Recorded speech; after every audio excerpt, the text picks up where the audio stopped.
圓同埋直線，咁另一種考法咧就係考咧，當佢哋圓同埋直線咧相交之後咧，嗰個方程啦，考呢條直線方程，咁咧可以係咧啱啱相切嘅時候嘅直線方程，叫你求。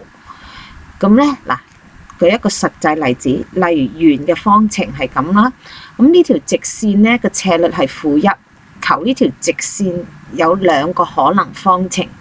咁啊，最好咧就將條直線方程用截距式表示。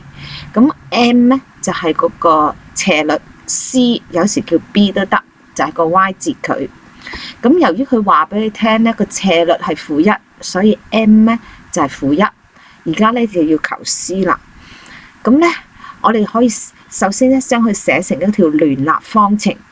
咁咧呢度咧就 x 表示 y。咁我可以代個 y 入去啊，咁但係咧，如果你用呢個 y 代入去嘅話咧，你見到咧呢個項咧就複雜好多啦，有成3項先易切，所以我哋咧不如將呢個直線方程改一改佢先，就係咧用 y 表示 x 啊，咁跟住咧就代入去啦。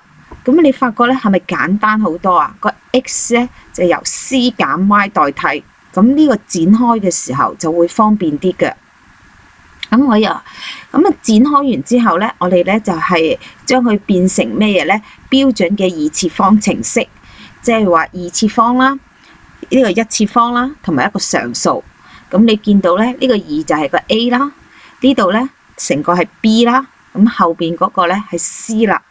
咁點樣求翻個 c 咧？咁你望一條題目咧，佢係一個切線，切線即係相交於一點。咁因此咧，呢條二次方程嘅判別式咧就應該等於0。咁我而家係代翻啲 b 啦、a 同埋 c 落去啦。呢個 b 啦，呢個 a 啦，咁就 a 啦，最後個 c。咁加翻啲括弧咯，然後咧先展開佢，咁你就可以咧得到最後嘅答案咧等於咩啊？0同埋12啦。咁咧留意呢度啦，嗰個解啦。咁我哋知道頭先我哋已經假設咗條方程係等於咩啊？y 等於負 x 加 c。咁咧一個 c 等於0，一個 c 等於12，所以兩個可能嘅方程就係乜嘢啊？y 等於負 x 啊，同埋 y 等於負 x 加12啦。